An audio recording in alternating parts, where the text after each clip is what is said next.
Son Excellence Jean-Claude Gakoso, ministre congolais des Affaires étrangères.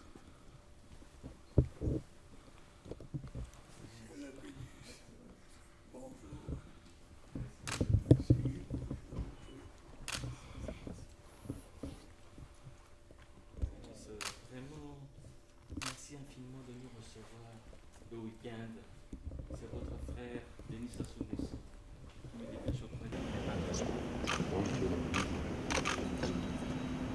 J'étais porteur d'un message du président Denis Sassou Nguesso à son frère et ami, son Excellence, M. le Président Paul Biya.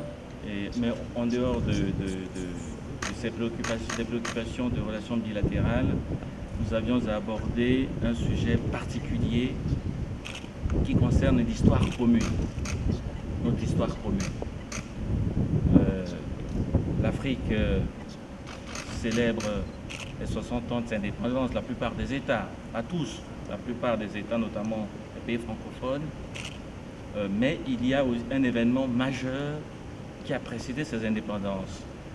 Cet événement remonte à 80 ans aujourd'hui. C'est lorsque la puissance tutélaire qui était la France à l'époque a été vaincue par les nazis. Et la France a en quelque sorte réfugié son honneur en Afrique équatoriale française, ici en Afrique centrale, à Brazzaville, qui est devenue la capitale de la France libre.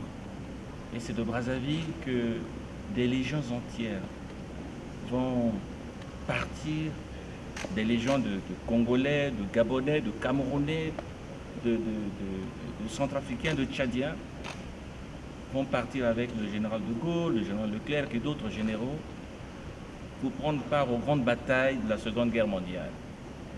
Donc lorsque quelques-uns prétendent que l'Afrique n'est pas assez entrée dans l'histoire, ça nous fait rigoler, parce que l'Afrique est d'abord le berceau de l'humanité, chacun sait. L'Afrique est quelque part même la jeunesse de la civilisation, à travers notamment l'Égypte des pharaons, vous le savez. L'Afrique a pris sa part dans l'histoire du monde, et Brazzaville va abriter le 24 octobre de cette année un grand colloque universitaire certes, mais un colloque au cours duquel, ou à l'ouverture duquel, les chefs d'État vont s'adresser à la jeunesse africaine et au monde, porter des messages d'espoir, surtout par ces temps où on voit ressurgir des phénomènes odieux comme le racisme, où on entend des propos totalement désobligeants à l'égard de l'Afrique. Est-ce que nous devons rester les bras croisés? Non.